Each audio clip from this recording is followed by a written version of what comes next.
Hey there, beautiful people. Whether you are relatively healthy or you just got on this health journey, this video is for you. Dieting doesn't work. Y'all knew that, right? And this video is going to give you some tips and strategies and secrets that will help you to be successful. It's all about getting healthy without dieting.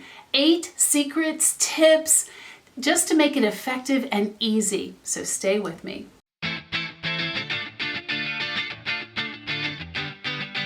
Hey there, this is Lindy Ford, registered dietitian, clinical and licensed nutritionist, and nutrition detective. So you honor me by being here. So I just want to give you the best content possible. Thank you so much. Follow me on social media, everything but Twitter, and subscribe to this channel. And our mission here is just very simple, very simple, is to reveal the truth about health and nutrition that leads you to greater freedom.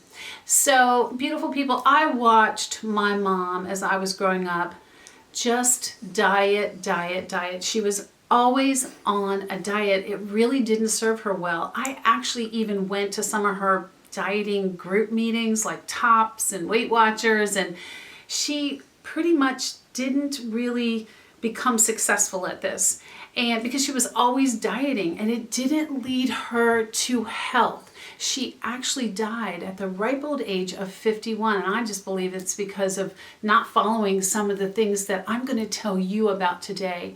I don't want that for you. So I am going to give you my top tips on getting healthy without dieting, and I have saved my absolute 2 favorite, most effective ones until last. So please hang with me so you can get those tips. So number 1 is don't compare yourself to anyone else. I know how hard this is, and I know how it just sounds very elementary, but it is so important, and I need to remind you of this. You compete against yourself. You make your own health goals. You allow others to inspire you. I'm inspired by people's success stories. Don't get me wrong, but I never compare myself with other people. And if that means that you have to stop scrolling through Instagram or whatever you're doing, then you need to do that. It will not serve you well. Number 2 is stop over exercising. I know that sounds crazy. Now, some of you all need to exercise. Okay, well, everyone needs to. If you were 110 pounds wringing wet, you would need to exercise, because your body is put in an unnatural state when you don't move.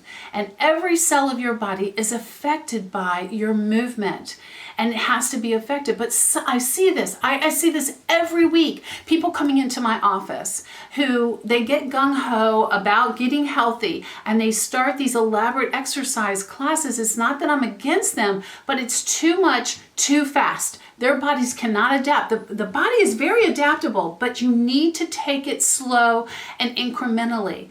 And I see this every single time. They injure themselves. So doing a little bit consistently, the body rewards consistency. So if you're not an exerciser, then 5-10 minutes a day of effective interval type workouts, and maybe working up to the big CrossFit classes, because a lot of times when you're going over a half an hour, your cortisol levels rise. And I have actually called up people that are trainers who are friends of mine who are working with my patients and telling them, you let that patient out at 30 minutes. You do not make them do an hour class, because the cortisol is not helping them, and they're actually going to gain weight from exercise. So you don't want to do that. Condition your body and work up to your exercise. I'm going to link a link below on how to get exercise in your life, or how to make it more effective, whether you're beginning, intermediate, or advanced. Number 3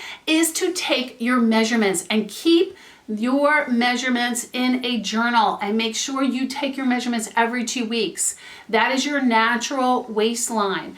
I did a video on your waist to height ratio. It is more important, according to huge studies of almost 1 million people, than your lipids. Okay, so your blood lipid levels are not as important when it comes to resisting disease as your waist to height ratio, and you'll find out where that magic number is. So that is so important, and especially getting your belly fat down, beautiful people. Like I said, I'm going to link that link below to figure out how much is too much, and it really shows that visceral fat, which is so dangerous. So there are people that are at their, I guess you'd say, their ideal BMI, and they are over fat. So you can have, I call them the skinny fat, people with the big bellies that might not be over their BMI, but they're still, it's very, very dangerous fat. So number 4 is to consume healthy fats. I know. You have heard me say this before, and you're going to continue to hear me say this because it is so important. I say it almost every day in my practice.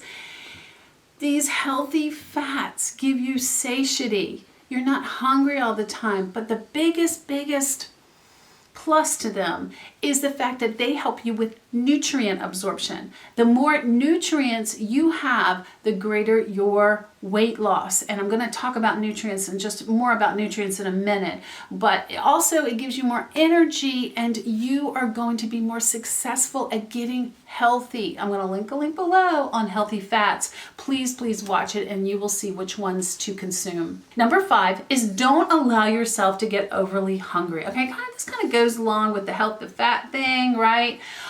So healthy fats help you with that.